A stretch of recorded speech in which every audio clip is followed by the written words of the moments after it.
One of the big industries in the Santa Clarita Valley is mining.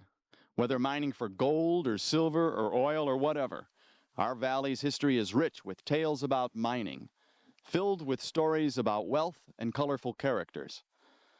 Hello, my name is Philip Scorza, and I'd like to welcome you to our show, Points of Interest. One of the most famous mines in our area had nothing to do with precious metals or black gold, but a common household product used to wash our hands, borax. This is the story of the Sterling Borax Mine, a man called Thomas Thorkildsen, and a place called Tick Canyon. There is a very impressive set of ruins up here, and we've got a lot of photographs to share with you. Photographs that will show us what life was like in this small city that sprang up here. And the man who's going to join us today, the man who's going to tell us about borax and about this Sterling Borax Mine, is my old friend Don Wolke. Don, come on in here. Say hello. How are you? Really good, thanks, Phil. Thanks for joining us. Well, it's good to be here with you. Well, Don, tell us, what is borax exactly? Well, Phil, borax is a mineral compound composed of sodium borate and calcium borate that is used throughout the industrial world, especially in the making of steel, as a flux or a cleaner. And it is found here in this mine in the form of colemanite and kernite, which we have a couple of samples here. This is it here, huh? Yes. I noticed These are it's very samples. crumbly, too. Yes, it is. It's fairly soft in that condition, but we'll describe some of the processes that they went through to change it from a fairly solid piece like this Mm-hmm. to what you have in your hand and what I have in my hand here. Okay. So now we all know that you just got through saying borax is used as a flux to melt steel and to make steel, but the common one that we have in the house is the soap, right? Yes, that is. It's used as a cleaning agent. It can be used in the form of boric acid, which is a compound of borax that is a very mild acid that will clean very well. And in fact, it's often used in the medical field as a disinfectant or a cleanser. Oh, really? Okay. So, okay. Well, what do you say we take a walk over here and go to the reduction plant, or the ruins of the reduction plant? Very good. Let's do that. Okay. Well, as you can see by the ruins behind us, this is the what they call the bag house and the reduction house. We're standing on this curved concrete here was the loading dock, and right below the dock was the where the narrow gauge train came in, the 2-foot wide, 3-foot wide narrow gauge train that ran down to Lang's siding.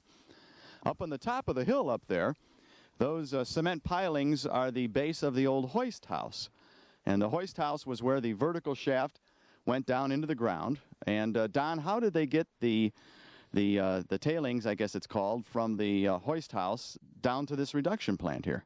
The ore, Phil, was brought from up the shaft in a 3-compartment elevator or hoist assembly, and from there it was dumped into a hopper. And if you'll notice the X-braced wood pilings over here, down that slope there, down that far slope, the ore was dumped into a hopper at the top and then skidded down, or allowed to roll down that trough and into the production plant. So as gravity brought it down, yes, in other words. Was. Okay, and then what happened? What was back here? It would leave, then they would accumulate it here in a stockpile and then take it into the reduction plant. Which was up on this hill. Then the reduction plant is the more distant of these foundations. Okay. That involved ovens for baking. It involved a crusher and a grizzler or separator that removed about 40% in volume of the ore that left the mine head or the mine shaft. Okay.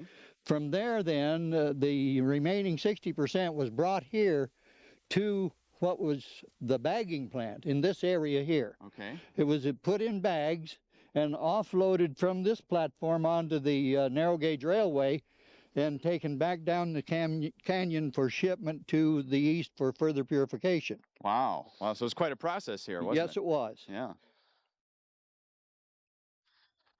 Well, Don, tell us a little bit about nature's process and how nature processes colemanite. Phil, we have a very good example of how Mother Nature brings or makes borax available to us in the form of kernite and colemanite. As you can see here in the bottom of the canyon, there's a slight trickle or flow of water, and around the edges of this little body of water, you'll see white crystals that have been formed. These crystals are composed of what I'm holding in my hand here, colemanite and kernite, which do contain the borax.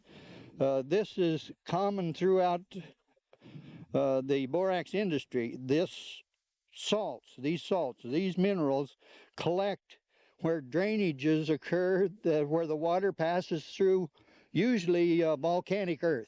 So if I were a prospector and I'm out there looking for borax and I find a creek and I see this white stuff that's littering the shores here, this is what I'm looking for. Is that what you're saying? Exactly. You'd be alerted then to start looking for a vein someplace, a mother lode, so to speak. Okay. Let's you and I crawl up here if we can and get some shots of that, shall we? Very good. Let's go. Okay.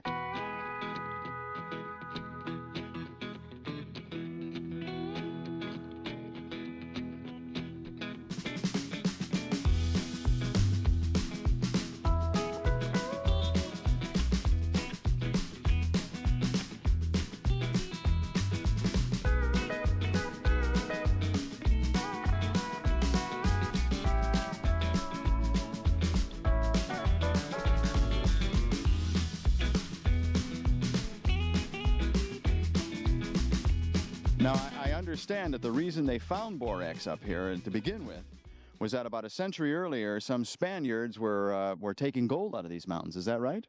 Exactly, and the discovery of the borax here was almost an accident in light of the fact that the two fellows, a fellow named Henry Shepherd, was it? Shepherd, Shepherd? and Louis Ebinger, Ebinger, that was Shepherd and Ebinger. were out prospecting in Tick Canyon for gold because they had heard that there had been a Spanish gold mine. So by accident they found borax. Exactly. They knew what they had, obviously. In 1905, they came up from the mouth of Tick Canyon, up and looking for gold. When they got in this area here, they located the borax, a borax deposit. Now, when did our friend Mr. Thomas Thorkildsen get into the picture? Well, the fellows, the prospectors, staked their claim in 1905, the spring of 1905, and in later in that year, they sold their claim to Mr. Thorkildsen and his partner Mathers. Okay. And they're the ones who built all these ruins. They're the ones who that took care of all the construction that we see around here, the evidence of it at least. And they bought, Thorkildsen and his partner Mathers bought this claim for $30,000. That's a pretty good deal. And they probably took out several $1 million worth of Well, while it was in production, they averaged a income that amount of borax that earned them some $500,000 a year. A year? Yes. And the place ran from, if I'm correct, around 1907 to about 1928? Somewhere in Well, that was, it ran in that period, but Thorkildsen and them relinquished ownership of the mine to the Pacific Coast Borax. And that's, what's his name, Smith, Borax? Borax Smith, yes. Right, the guy with the 20 mule teams that you see on television. And he ran it as a separate division of his Pacific Coast Borax. Now, I did a little research myself, and I found some really interesting things about this guy, Thomas Thorkildsen. I think first off, he was born in 1869 in Sturgeon Bay, Wisconsin. Did work in Chicago for a time for Smith, Borax Smith, whatever his name is there. Yes. And then that's how he got his stake to come out here. Not always the best business practices, most ethical ones from what I understand. But the interesting thing I like about this guy is he went and bought himself, when he made it big, he went and bought himself about 6.5 acres of prime Beverly Hills real estate. I've heard that, yes. And built this huge mansion there, like something like 20 bedrooms and 7 fireplaces and who knows how many baths. And apparently he was a very vain, pompous man who just thought the world of himself. And he thought he had the perfect physical physique. Yes. And and so he would invite people over to his house for dinner. And after a few drinks, he'd take his clothes off and prance around stark naked to show him his form. Exactly. Could you imagine such a thing? He was. I think he was early day Charles Atlas, maybe. Yeah, exactly. In the nude. In the nude. Right, right. So you got more for your dinner than you bargained for at this guy's house. But then he apparently fell on hard times. Now, and I don't think that was hooked up with, because he had sold out his stake here. But he fell on hard times, and he had to sell his mansion and auction his stuff off. Yes. But he lived his last year of life at some sanitarium out here, and he died in 1950. So he lived to the ripe old age of 81. So he was doing something right, I guess you might say. Huh? Maybe that. He got a lot into those. Maybe that parading naked has something to say for itself. I don't know.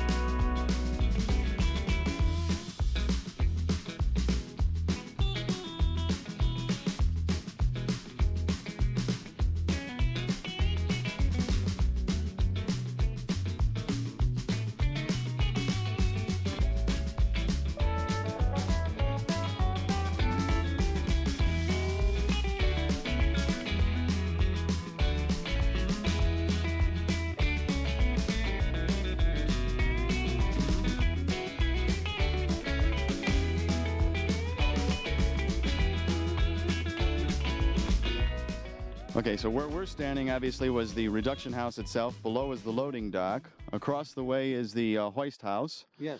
And I understand there was a there were two trains here, two railroads. One of them was the narrow gauge, which was a 3-foot wide line that went 6 miles down to laying siding. But the other one was a little 2-foot wide rail car that brought down the waste or the tailings. Is that what it was? Well, it brought the ore down to the processing plant. Oh, okay. The reduction plant. Okay, and it went across there? Yes, there were 2 trestles, as I understand. One came from a point up here across the canyon and into the reduction plant. As you can see by the remains of the fire bricks over there, this was probably where their roasting ovens were. They heated it up here. So they heated it there, reduced it, grizzled it, and then bagged it as it went through the plant and down below. Okay. So and then at one time later, there was a tailings cart, and again, this is a 2-foot track that came from the reduction plant here. And as I understand, it went from here to that shoulder over there, and then on down to the tailings piles down where the roadbed crosses Tick Canyon. Gotcha. Well, I've got some interesting old photographs of this area. What do you say we pull those out and take a look at them? All right, here's a real good photograph of the entire plant and the rails coming into it and all that sort of thing. And you'll notice at the top in the middle of the picture is a very distinguished looking rock. And as we pull back, we can take a look, and we can see that that rock is still up there. Hasn't moved, hasn't changed all these years, Don. I don't know. Something's the matter, even with the earthquakes. Even with the earthquakes. Okay, we are standing across the way now, looking down on the entire plant here. And as you can see in the foreground, we have the curved loading dock. And behind it, of course, is the reduction plant. What's these 3 tanks up on the hill here, Don? Those tanks, my understanding is, were where they kept the fuel supply for the roasting ovens. Ah, okay. They use what kind of fuel? Fuel oil. Fuel oil, yes. Okay. Here's a distance shot showing the hoist house on the top right and the reduction plant on the left. That's a creek at the bottom of the canyon here that runs parallel to the narrow gauge railroad. The same creek we crawled up today. This is a great view of the narrow gauge railroad and the loading dock. Notice that there is a walkway across the tracks from the reduction plant to that peaked roof building in the center of the photo.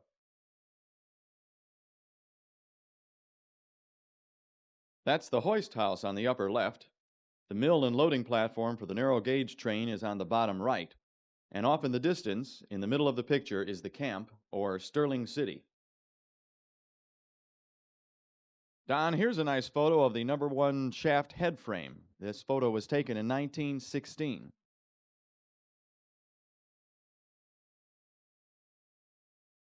Here's a closer look at the head frame itself. Okay, in the middle foreground, of course, you can see the little dinky engine, and it looks like a long flat car, maybe a couple of flat cars, and on the flat cars are sacks, and those sacks are filled with what? The sacks are filled with a partially refined borax compound, or colemanite, or kernite. That's the finished product that they're taking out of the factory. That's as far as finished as it becomes here. Right. And then they take it, they shipped it east then on the main line railroad for its final processing, where they ended up with the refined product. So this is a picture of the 2-foot wide tailings train, and as you can see in the background on the right side there is the 3-foot wide engine, correct? Yes. That's it. That's Sterling number 2, the Vulcan engine. Do you recognize that lady in the picture by any chance? Do you know who she is? That is Lily Mae Henley. That's one right. of the Mayhew. One of the Mayhews. Yes. Yes. So apparently her husband Henry Henley worked up here for a while, and this was taken in 1921 at the Sterling Borax Mine. I presume that's her husband standing next to her. They look so fondly with each other. But the man in the foreground, who's got his back to the camera, he could care less. You can see the 3-foot narrow gauge engine in the background on the left of the picture behind this man. I think what's really interesting, Don, is the different levels that they had to carve out of these, the mountain here to make this factory work. Don, here's a picture of some of the people who worked at the Sterling mine. From left to right, that's Norman Ross, master mechanic, Roy Osborne, superintendent, Tom Woodbridge, accountant, and a guy called Unknown. They worked long, hard, brutal days, but the nights were theirs. Here's what men do when there is no town nearby. They drink. That's Roy Osborne again on the left, holding what looks like another dead soldier in his hand. That's the hoist house on the top right there, our sentinel rock that we've seen before. This is kind of a neat shot, Don. That's the trestle that carried the tailings from the mine. We follow the trestle over to our left, and then we come to Sterling City itself. It's interesting because the camp was really the depository for most of the tailings from the mine.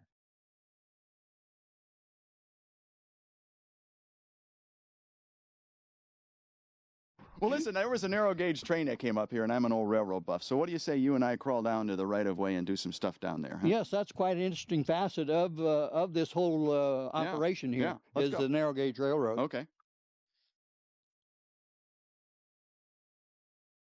Here's where the narrow gauge railroad went through a deep cut in the mountain. That's the trestle for the 2-foot tailings train passing overhead. And here's the same scene today. All right, well, down below us here, as you can see, that cut in the rock was made for the narrow gauge train to pass through. Isn't that right, Don? Yeah, yes, it is. I guess we could call this a mini Beals cut, but I think you'll notice on the left-hand side there, apparently there's been some earth slippage and it's filled it off, because I'm quite confident that the narrow gauge railroad couldn't make a sharp turn to the right there to go on up the canyon, so it more or less cut right through. Right. But and we have a photograph, I know, of a trestle. There's a trestle that actually went over it, probably where that road was back in there, and that carried the tailings out too, right? Yes, it did, and that's why we can see all these tailing heaps here beside the road and on down the canyon for a ways. It's interesting. I think we talked about this is probably the only place where they really had to use some dynamite to get this little dinky train in here, right? I mean, everything else was fairly flat going from here down to Lang Siding. I believe that's the narrowest point in the canyon, and yes, you can see by the sides, the sheerness of the sides, that they apparently did have to use some mechanical means, either dynamite or some heavy steam chisels or something of that nature to make that cut, because, as you have said, the canyon broadens out from this point on down, and in fact, as it gets broader, we can soon be able to look at the Sterling campsite where the mine camped and the miners lived. Below us is the flat space where the city, Sterling City, actually was situated, and of course the narrow gauge train ran right down the middle of this out towards Lang Siding. About how many people lived here, Don? Well, records show that at one time there were 160 mine workers here at the Sterling, so there at least had to be that many people. Plus their families if they were married. Exactly, and in that aspect, then, that made Sterling the largest center of population in the old township of Soledad. Okay. So Did it have a post office too? My understanding is that it did grow to the point where they had a post office here. And I think I have some photos. There was a school here, if I recall. They put up a little school, right? A warehouse, school, and several residences. I don't know the exact number of the buildings involved, but I think there's another thing that we can see here is the roadbed, what's left of the roadbed slightly to the right of the center of the canyon. Oh, yes. As it went on its way down toward Lang Station, which was down the hill about 6 or 8 miles. Right. 8 miles. We're looking down Tick Canyon right now. Yes, we are. Yeah. We're looking toward the mouth of Tick Canyon. Now, I know also, for instance, I've read where the people, if they wanted supplies, there was no place for supplies here, so they had to either go into Saugus, pick up supplies at Burkhaus, or they, once a month, they went down into L.A. and brought back supplies, which means they had to buy for a whole month, if you can imagine trying to buy your supplies for a whole month, because there were no services up here. Well, that's true. They had no 7-Elevens, you could probably guess.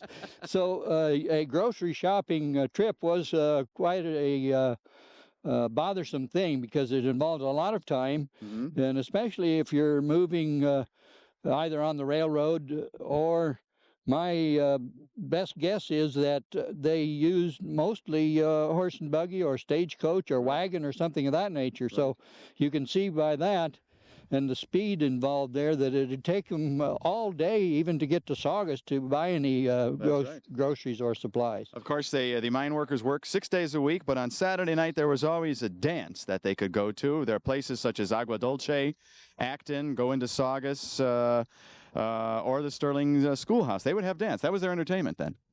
That was a form of community recreation and entertainment. Get together, find those few musicians that might live in the camp or in the neighborhood, and have a big Saturday night dance. And and I'm sure that there were a few of the barley corn products too involved there. But at least that was their way of having some form of recreation.